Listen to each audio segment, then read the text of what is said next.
오늘 우리에게 주신 말씀 구약 성경 이사야 40장 27절로 31절의 말씀을 중심으로 여호와를 앙망하라라는 하나님의 말씀 증거하겠습니다. 사람들이 만나면 나누는 대화들 가운데 빠지지 않는 주제가 하나 있습니다. 그것은 바로 피로감입니다. 피로감. 만나는 사람들마다 이렇게 얘기합니다. 요즘 어떻게 지내세요? 너무 피곤해요. 얼굴이 너무 피곤해 보이시네요. 좀 이번 주간에 좀 힘들었습니다. 라고 얘기합니다. 조금 더 심한 분들은 이렇게 얘기하죠. 요즘 어떻게 지내십니까? 죽지 못해 잘 버티고 있습니다. 너무 힘들다는 거죠. 하루하루가 버티기 어렵다라는 겁니다. 그래서 특별히 요즘에는 월요병을 많이 얘기합니다. 내일이면 월요일인데요. 이 월요일에 나타나는 특별한 병이라고 월요병이라고 얘기합니다. 토요일, 주일, 조금 더 빠르게는 금요일 저녁부터 시작되는 주말 연휴를 잘 보내고 다시 출근하고 학교로 가려고 하니 피곤해지고 원인을 알 수 없는 몸의 이상 증상들이 나타난다는 겁니다. 그리스도인들에게도 그리스도 월요병이 있습니다. 회사나 학교나 또 친구들이나 지인들을 만나면 간혹 이런 말씀을 들어보셨을 겁니다. 어제 공휴일이었는데, 어제 쉬는 날이었는데 왜 이렇게 얼굴이 더 피곤해 보이고 힘들으세요? 그럼 우리는 뭐라고 얘기하죠? 하루 종일 교회에서 일만 했더니 너무 피곤합니다. 이 더운 날 식당에서 일해 보셨어요? 너무 피곤합니다.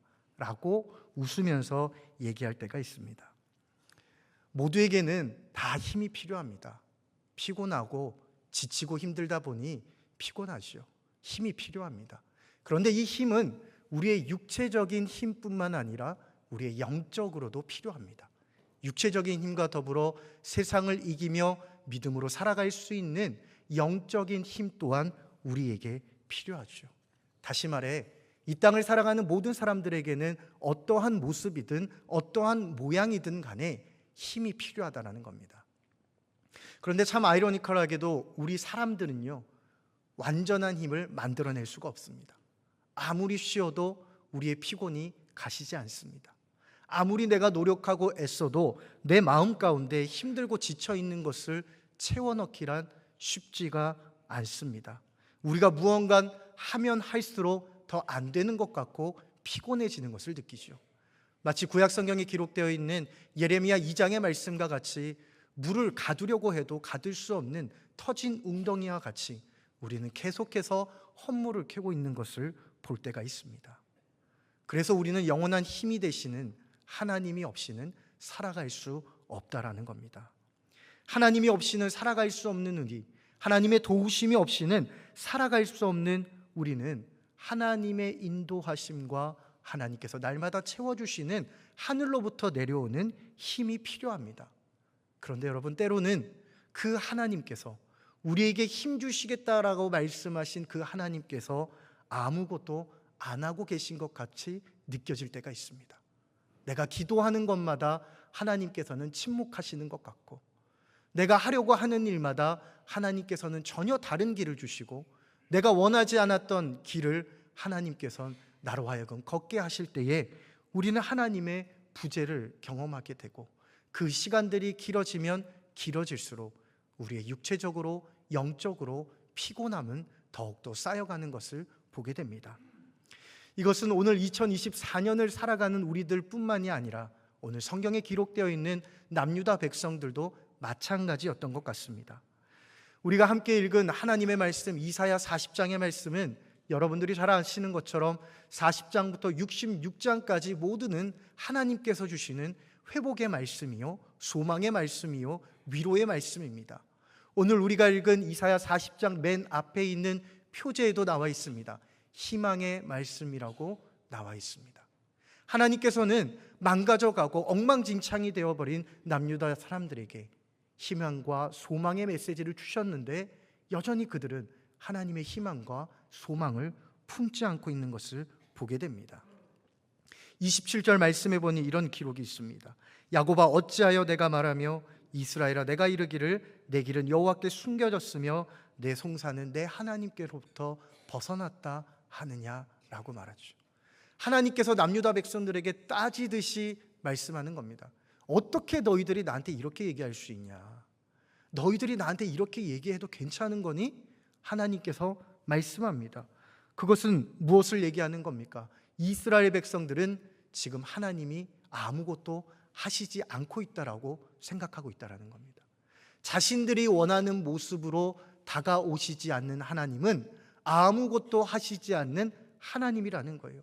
그래서 그 하나님은 우리의 고난과 고통 가운데 응답하시지 않고 우리의 갈 길은 하나님으로부터 숨겨졌고 우리의 이 환난과 어려움은 여호와로부터 무시받고 있다라고 얘기하는 겁니다.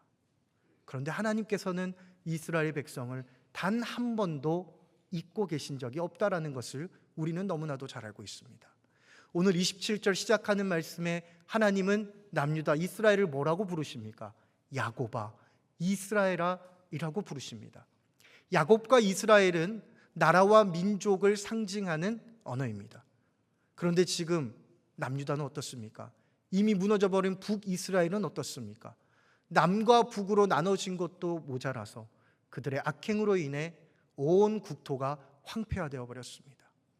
바빌론의 침공으로 인해서 모든 국토는 다 망가졌고 정부의 기능도 상실했고 민족들도 다 흩어지고 절망 가운데 놓여져 있습니다. 엉망진창입니다. 민족이라고 나라라고 부를 수 없는 상황입니다. 그런데 하나님은 여전히 그들을 야곱아, 이스라엘이라고 부르고 계신다는 겁니다. 아무리 보잘것없는 모습으로 서 있는 그들이라 할지라도 하나님께는 여전히 그들은 의미 있는 사람들이었습니다. 왜냐하면 여전히 하나님은 그들에게 말씀하시고 그들은 하나님의 말씀을 들을 수 있기 때문이었습니다. 다시 말해 하나님께서는 엉망진창으로 있는 이 남유다 이스라엘 사람들을 그냥 내버려 두시지 않으시고 그들을 끌어안으시고 그들의 아픔과 고통에 공감하시며 그들을 껴안으시고 그들이 아직까지도 생각하지 못하고 상상하지도 못했던 새로운 길을 준비하고 계셨다라는 겁니다. 오늘 우리에게도 마찬가지입니다. 하나님께서는 삶의 자리에서 무너지고 쓰러지고 힘에 겨워 눈물 흘리고 있는 우리를 잊지 않고 계심을 우리는 기억해야 할 것입니다. 사람 앞에 하나님 앞에 아무리 보잘것없는 모습으로 서 있는 우리라 할지라도 하나님께서는 우리의 생각보다 크시기에 하나님께서는 우리를 위한 길을 준비하고 계신다라는 것을 우리는 반드시 기억해야 할 것입니다. 그런데 한 가지 어려운 점이 있습니다. 하나님께서 우리의 길을 예비하신다라고 하는데 우리가 그 길을 어떻게 알 수 있습니까? 하나님이 우리를 위해 예비하신 길을 우리가 어떻게 알 수 있습니까? 라고 질문합니다. 그래서 저는 오늘 주신 살아계신 하나님의 말씀을 통하여 우리가 하나님의 길을 어떻게 깨달을 수 있는지 두 가지 주신 은혜를 함께 나누고자 합니다. 첫 번째는 하나님이 하나님 되심을 선포할 때 하나님의 길을 깨달을 수 있다라고 말씀하십니다. 28절 말씀해 보니 하나님께서는 남유다 사람들에게 이렇게 말씀하시죠. 너는 알지 못하느냐? 너는 듣지 못하였느냐? 영원하신 하나님 여호와 땅끝까지 창조하신 이는 피곤하지 않으시며 곤비하지 않으시며 명철이 한이 없으시다라고 말씀합니다. 하나님이 어떤 분인지에 대해서 먼저 말씀하는 거죠. 영원하다라는 것은 하나님의 지혜와 명철은 일회성이 아니라는 거예요. 제한이 없다라는 겁니다. 무한하시다라는 거죠. 힘을 주시고 능력을 주실 때도 일회성으로 한 번 주시고 끝나는 것이 아니라 영원히 우리를 위해서 힘을 주시고 능력을 주시는 분, 그분이 하나님이시라는 겁니다. 땅끝까지 창조하셨다라는 것은 무엇을 의미합니까? 하나님께서 일하시는 영역에는 시간과 공간의 제한이 없다라는 거예요. 땅끝까지 창조하신 하나님은 어디에서든 언제든지 하나님께서 택하시고 하나님께서 선택하신 백성들을 위해서 일하고 계신다라는 것을 말씀하고 있는 겁니다. 그런데 지금 이 말씀을 듣고 있는 남유다 사람들의 가장 큰 맹점은 무엇입니까? 하나님을 제한하고 있다라는 거예요. 바벨론으로 끌려가면서 바벨론 포로 가운데 있으면서 하나님께서 일하고 계시지 않다라고 생각하는 겁니다. 예루살렘에서도 일하시지 않았던 하나님, 예루살렘에서 우리가 그렇게 기도했는데 우리를 도와주시지 않았던 하나님이 우리를 도와주실까? 베들레헴에서 하나님께 간절히 부르짖었을 때 그곳에서도 응답하시지 않은 하나님이 바벨론 땅에서 우리를 위해서 새 길을 열어주신다고, 나를 위해 준비한 길이 있으시다고 그들은 받아들일 수 없었다라는 겁니다. 그러다 보니 하나님께서 준비하신 그 길을 발견하지 못하고 자신들이 원하는 하나님의 모습만 기다리고 있는 것을 보게 됩니다. 이것은 신약 시대에도 마찬가지였습니다. 하나님께서는 인류를 향한 놀라운 구원의 계획으로 예수 그리스도를 보내셨습니다. 그런데 유대인들은 어떻게 했습니까? 그 예수 그리스도를 거부했습니다. 예수님의 음성을 들을 수 있었고, 예수님을 직접 볼 수 있었고, 예수님을 만질 수 있었음에도 불구하고 하나님께서 그들에게 보내신 메시아 예수 그리스도를 배척했습니다. 왜 그렇습니까? 내가 기다린 메시아의 모습이 아니라는 겁니다.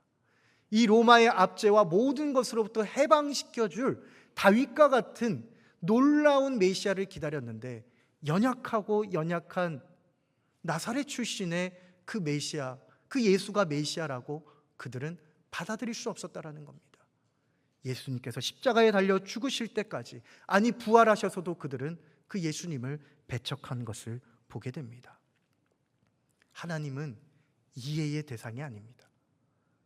유대인들도 남유다 사람들도 하나님을 이해하려고 했습니다. 내가 원하는 하나님은, 내가 바라는 하나님은 이런 하나님인데 왜 하나님이 이렇게 나타나시지 않을까 이해하려고 했습니다. 그러나 하나님은 이해의 대상이 아니라 하나님은 믿음의 대상이요 신뢰의 대상입니다.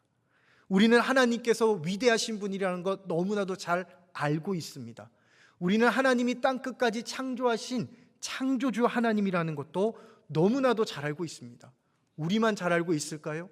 아닙니다. 오늘 성경에 기록되어 있는 남유다 사람들도 하나님의 말씀을 듣고 읽음으로 그 하나님에 대해서는 너무나도 잘 알고 있었습니다. 그런데 문제는 그 진리의 말씀을 삶으로 받아들이는 것은 다른 문제라고 생각했다라는 겁니다. 전능하신 하나님인데, 모든 것을 하시는 하나님인데 왜 하나님은 내가 하는 일마다 풀리지 않게 하시는가? 하나님은 내가 기도하며 나아가는 방향이 이것이 맞다라고 내가 생각하는데 왜 하나님은 자꾸 이 길을 막으시고 이 길을 열어주시지 않는가? 하나님은 내가 원하지 않은 이 길을 왜 걸어가게 하실까? 도대체 하나님은 어디에 계신가라고 얘기하며 우리의 삶과 믿음의 고백을 달리하는 겁니다. 그러나 여러분, 멀리 계신 하나님이 아니라 모든 것이 하나님의 섭리대로 이루어짐을 믿고 내 삶에서 일어나는 작은 일, 큰 일, 모든 일들이 하나님께서 나를 위해 예비하신 것임을 믿고 신뢰하며 나아가는 것, 그것이 참된 믿음이요 신앙인 것입니다. 우리의 삶의 모든 일은 다 하나님의 섭리와 뜻 가운데 일어납니다. 때로는 도저히 내가 이해할 수 없는 그 일조차도 내 삶에 찾아온다 할지라도 그것 또한 하나님께서 모든 것 섭리 가운데 우리를 이끌어 가신다라는 것을 우리는 믿고 확신하며 나아가야 됩니다. 그런데 그렇게 산다는 것 쉽지만은 않습니다. 강단에서 말씀을 선포하고 있는 저부터도 그 믿음으로 산다라는 것이 녹록지 않고 쉽지 않다라는 것 제 삶으로 경험하며 철저하게 기도하는 가운데 깨달으며 나아가고 있습니다. 그러나 어렵지만 우리는 그렇게 살아야 하는 것입니다. 여러분들이 잘 아는 영화 중에 사운드 오브 뮤직이라는 영화가 있습니다. 브로드웨이의 뮤지컬을 1965년에 로버트 와이즈라고 하는 감독이 영화로 제작했죠. 너무나도 유명한 영화입니다. 이 영화의 주인공은 견습수녀인 마리아입니다. 이 마리아라고 하는 견습수녀는 굉장히 왈가닥입니다. 누구도 못 말리죠. 그런데 어느 날 이 마리아가 수녀원에 늦게 들어가려고 하는데 문이 잠겨 있는 겁니다. 그래서 어떻게 들어가야 될까? 여기저기 찾아보다 보니 작은 창문 하나가 열려 있는 것을 발견하게 됩니다. 그리고 그 창문으로 들어가면서 익살스럽게 이렇게 얘기하죠. 주님은 한쪽 문을 닫으실 때 반드시 다른 한쪽 창문을 열어놓으신다. 그는 웃으면서 얘기했지만 이 말을 다시 곱씹어 우리의 신앙 가운데 적용해 본다면 하나님이 우리의 삶의 문을 닫으신다라고 생각하지만 동시에 하나님은 우리를 위해서 또 다른 창문을 열어놓고 기다리신다라는 것입니다. 구약성경 사무엘하 12장 말씀에 보면 다윗과 밧세바 사이에서 태어난 한 아이가 나옵니다. 그 아이는 태어나자마자 중환병을 앓게 되죠. 거의 죽을 위기에 처합니다. 그의 아버지 다윗은 이 아이를 살리기 위해서 7일 동안 밤낮 금식하며 물도 마시지 않고 하나님께 간절히 기도합니다. 뭐라고 기도했을까요? 하나님 살려주십시오. 하나님 이 아이를 살려주십시오. 간절히 기도합니다. 성경에 기록되어 있기로는 7일 동안 밤낮 땅에 엎드려 기도했다라고 나와 있습니다.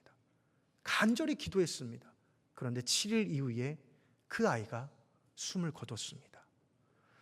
사랑하는 아이가 숨을 거뒀다라는 그 소식을 접한 다윗은 어떻게 했을까요? 성경에 보면 그의 반응을 기록하기를 옷을 갈아입고 기름을 칠하고 정결하게 하고 여호와의 성전에 올라가 예배드렸다라고 나와 있습니다.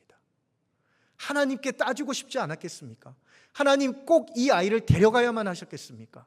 하나님 제가 간절히 기도했는데 이 아이를 살려주시면 안 되는 것이었습니까? 하나님께 따지고 싶었을 겁니다.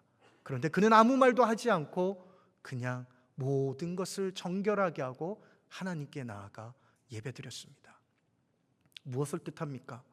다윗은 자기가 원하는 하나님의 뜻이 아니더라도 하나님께서 자신에게 주신 그 하나님의 뜻이 하나님의 신실하심을 믿고 하나님을 인정하며 나아갔다라는 겁니다.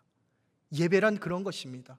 예배는 나의 감정과 나의 상황에 상관없이 하나님이 하나님 되심을 선포하며 하나님의 이름을 영화롭게 하는 것, 그것이 참된 예배인 줄로 믿습니다.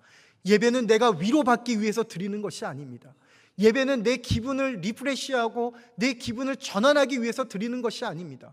우리가 예배를 드리는 가장 첫 번째 되는 목적은 하나님이 하나님 되시고 신실하신 하나님을 내가 찬양하며 하나님의 높으심을 세상 가운데 선포하고 이 예배를 통하여 내가 하나님의 자녀됨을 확신하는 것, 그것이 바로 예배인 것입니다. 그런데 우리가 다윗처럼 오늘 이사야에게 통하여 주신 말씀처럼 믿음으로 그렇게 살아가는 것 쉽지만은 않습니다. 하지만 저는 한 가지 확실한 것이 있습니다. 그것은 바로 우리의 상황과 환경과 우리의 처지에 상관없이 하나님이 하나님 되심을 고백하고 하나님이 하나님 되심을 확신하고 내 삶에서 일어나는 모든 일들이 하나님의 섭리 가운데 있다라는 것을 고백하는 신앙이라면 우리도 다윗과 같이 이사야의 말씀과 같이 믿음으로 살아갈 수 있게 될 줄로 믿습니다. 나의 상황과 환경의 지배를 받지 않고 하나님이 하나님 되심을 선포하며 하나님의 길을 깨달아 알아가는 저와 여러분이 될 수 있기를 주님의 이름으로 축복합니다. 두 번째는 우리가 하나님을 앙망할 때 주님의 길을 깨달을 수 있다라고 말씀하고 있습니다. 신실하신 하나님께서는 우리를 항상 보호하시고 우리와 늘 동행하시는 분이십니다. 심지어 하나님께서는 오늘 성경에 보니 피곤한 자에게 능력을 주시고 무능한 자에게도 힘을 주신다라고 기록하고 있습니다. 저는 이 말씀을 읽는데 너무 큰 은혜가 되었습니다. 왜 그럴까요? 우리가 살아가는 세상을 보면 모든 사람들에게 다 도움을 주지 않더라고요. 모든 사람들에게 다 힘을 주는 건 아니었습니다. 사람들이 누군가를 도와주고 누군가에게 힘을 줄 때는 선별해서 도와주고 힘을 줍니다. 내가 어느 정도 도와주고 내가 어느 정도 힘을 주면 저 사람은 일어날 수 있겠다라는 내 생각과 판단으로 사람을 선별합니다. 그리고 어떤 사람들을 먼저 도와줍니까? 내가 나중에 이 사람을 도와주고 나면 어떤 유익이 나에게 있을 것이다라고 생각되는 사람들을 먼저 찾아가서 그 사람들을 도와줄 때가 많이 있습니다. 그런데 우리 하나님은 그렇지 않다라고 말씀합니다. 피곤한 자에게, 무능한 자에게 힘을 주시고 능력을 주신다라고 말합니다. 그런데 여러분, 이것은 모든 사람들에게 열려 있으나 누구에게나 주어지는 하나님의 은혜는 아닙니다. 모든 사람들은 다 누릴 수 있습니다. 그러나 어떤 사람들만이 누릴 수 있는가? 바로 오늘 성경에 기록된 것처럼 여호와를 앙망하는 사람들에게 주시는 하나님의 특별한 은혜입니다. 여호와를 앙망한다라고 할 때 그 앙망한다라는 것은 히브리어로 카바라고 하는 단어를 사용합니다. 이 카바라고 하는 단어의 속뜻은 기다리다, 바라다라는 뜻을 가지고 있습니다. 그리고 우리 국어사전에 보시면 앙망하다라고 하는 뜻을 이렇게 기록합니다. 자기의 요구나 희망이 실현되기를 우러러 바라보다라고 기록합니다. 종합해 보면 앙망하다라는 것은 이런 뜻인 것 같습니다. 이루어지기를 간절히 바라는 마음으로 바라보며 기다린다라는 뜻이죠. 다시 말해 우리가 하나님으로부터 오는 힘을 얻기 위해서는 내가 무엇인가 해야 하는 것이 아니라 잠잠히 하나님의 때를 기다리며 하나님께 집중하며 하나님을 바라봐야 한다는 것입니다. 그럴 때에 하나님의 능력이 우리에게 임한다라고 말씀하고 있는 겁니다. 하지만 중요한 것은 그 힘과 능력이 눈에 보이는 힘과 능력이 아니라는 겁니다. 오늘 30절 말씀에 보면 뭐라고 얘기합니까? 소년이라도 피곤하고 장정이라도 넘어지며 쓰러진다라고 했습니다. 소년과 장정은 무엇을 뜻합니까? 끝나지 않을 것 같은, 영원할 것 같은 에너지를 얘기하죠. 여러분, 청소년들 에너지, 또 혹시나 여기에 손주들을 돌보시는 분들 계시면 갑자기 손주들이 옵니다. 얼마나 반갑습니까? 그 아이들이 뛰어노는 것을 보면요, 너무나도 좋습니다. 지치지 않습니다. 그래서 손주들이 올 때는 너무 반갑고 갈 때는 더 반갑다고 얘기하는 거죠. 그 아이들의 에너지가 끝이 없는 겁니다. 장정들을 보십시오. 그 덩치가 큰 천하장사 같은 사람들의 힘이 언제 멈출까? 그런데 여러분, 성경에 보면 그것도 끝날 때가 있다라는 거예요. 그런데 하나님께서는 하나님이 주시는 그 힘은 끝나지 않는 힘이다라고 말씀합니다. 눈에 보이는 소년과 장정과 같은 힘이 아니라는 거예요. 그런데 우리는 하나님께 힘을 구할 때 소년과 장정과 같은 힘을 구한다라는 것이 문제라는 겁니다. 그래서 우리는 이 힘의 종류를 바꿔야 됩니다. 내가 원하는 힘의 종류를 바꿔서 눈에 보이는 소년과 장정에게 나타나는 힘이 아니라 눈에 보이진 않지만 반드시 존재하고 내 손에 잡히진 않지만 영원하신 하나님, 나와 함께 하시는 하나님께서 주시는 힘을 바라야 한다라고 오늘 성경은 우리에게 끊임없이 말씀하고 있는 거예요. 누군가를 바라본다라는 것, 무엇을 바라본다라는 것은 너무나도 중요한 것입니다. 오늘 우리 찬양대가 찬양을 했지만 찬양대가 박자를 맞추려면 어디를 바라봐야 됩니까? 지휘자를 바라봐야 됩니다. 간혹 어떤 분들은 찬양할 때 악보만 바라보는 분들이 있습니다. 나는 악보에 있는 음표를 보고 박자를 맞춥니다 하는 분들은 한 번 정도는 의심해 볼 필요가 있습니다. 그렇게 해서 맞추는 박자는 나의 박자지 전체의 박자는 아니라는 거예요.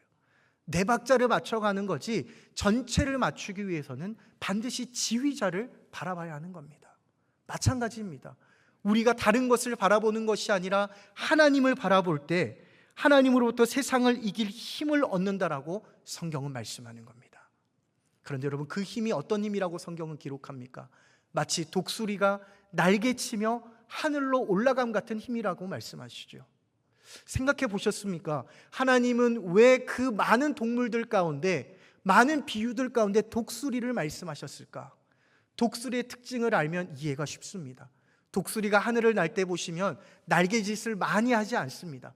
처음에 날개짓을 하고 그 다음에는 어떻게 하나요? 기류를 타고 하늘을 날아가는 것을 보게 됩니다.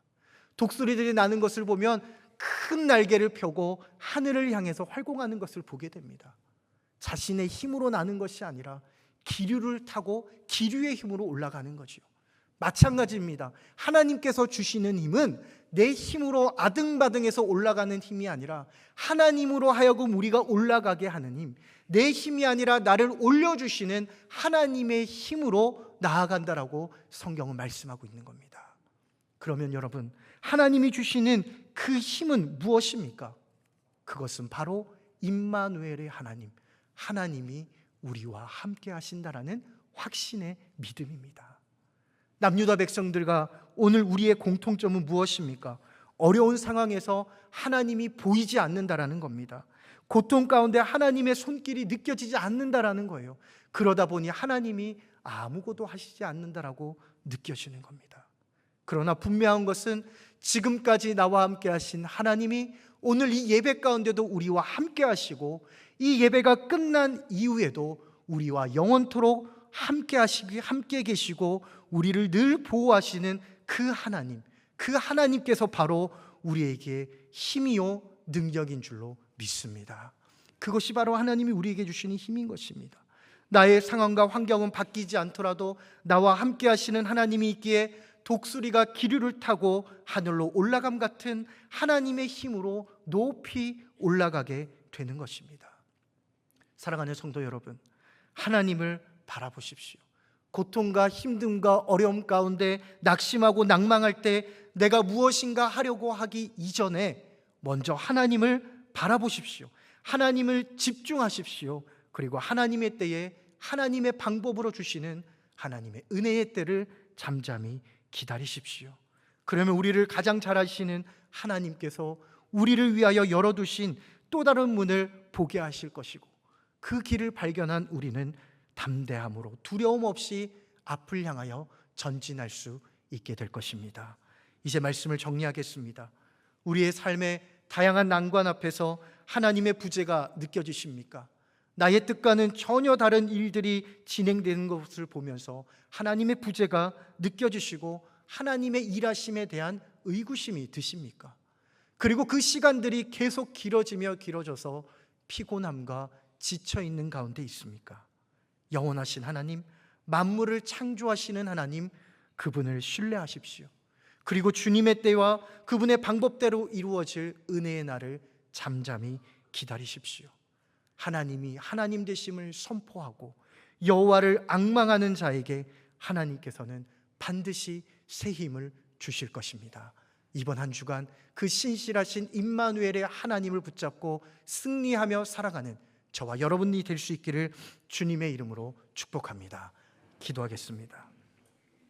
하나님 아버지, 오늘 복된 주일 하나님 주신 말씀 붙잡고 세상을 향해 담대히 걸어가길 원합니다. 오직 하나님의 은혜로 살아가는 그리스도인 되게 하시고 주님만 바라보며 하나님의 때를 기다리는 지혜로운 하나님의 백성 되게 하옵소서. 예수님의 이름으로 간절히 기도하옵나이다. 아멘.